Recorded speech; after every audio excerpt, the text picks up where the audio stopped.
తెలంగాణ అనే ఒక సెపరేట్ రాష్ట్రాన్ని తీసుకురావడానికి కేసీఆర్ చేసిన పోరాటం ఎలాంటిదో తెలిసిందే. ప్రాణాలు సైతం ఇవ్వడానికి ఆయన తెగించారు. అంతేకాకుండా ఎంతో మందిలో ఉద్యమ స్ఫూర్తిని నెలకొల్పి మొత్తానికి సాధించేశారు. అయితే తెలంగాణ కోసం అంత పోరాడిన కేసీఆర్ తమకు సీఎంగా కావాలని ఎంతో అద్భుతంగా అందరూ కలిసి ఎన్నుకున్నారు. 2 దఫాలుగా ఆయన సీఎంగా ఉన్నారు. ఇంకెప్పటికీ ఆయనే సీఎం అనుకునే తరుణంలో కేసీఆర్ ఇచ్చినటువంటి తెలంగాణ ప్రజలకు ప్రామిసెస్‌ని నెరవేర్చలేకపోయారు. దీంతో నిరంకుశత్వ ధోరణికి, కుటుంబ పాలనకు తప్ప ప్రజలను పట్టించుకోవడం లేదనే ఒక నెగెటివ్ ఇమేజ్‌ని తెచ్చుకున్న కేసీఆర్ ఇప్పుడు తనకి సంబంధించి భవిష్యత్తు ఏమిటనేది అగమ్యగోచరంగా మారింది. అంతేకాకుండా రేవంత్ రెడ్డి వచ్చి భవిష్యత్ తరాలకి భరోసాని కల్పించారు.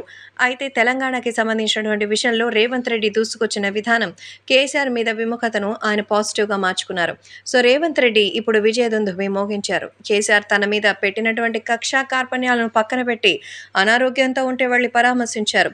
తాజాగా రేవంత్ తన ఇంట్లో ఎలా ఉంటారు, సో తన పర్సనల్ లైఫ్ గురించిన విషయాలు కూడా ట్రెండింగ్‌లో ఉంటున్న నేపథ్యంలో రేవంత్ రెడ్డి తన భార్య కోసం ఇంట్లో వంట చేస్తున్నటువంటి సందర్భాలు, తన మనవరాలు, తన కూతురితో ఎంతో సరదాగా గడిపిన క్షణాలు, వాటికి సంబంధించిన ఫోటోలు కూడా సెన్సేషనల్‌గా మారుతోంది.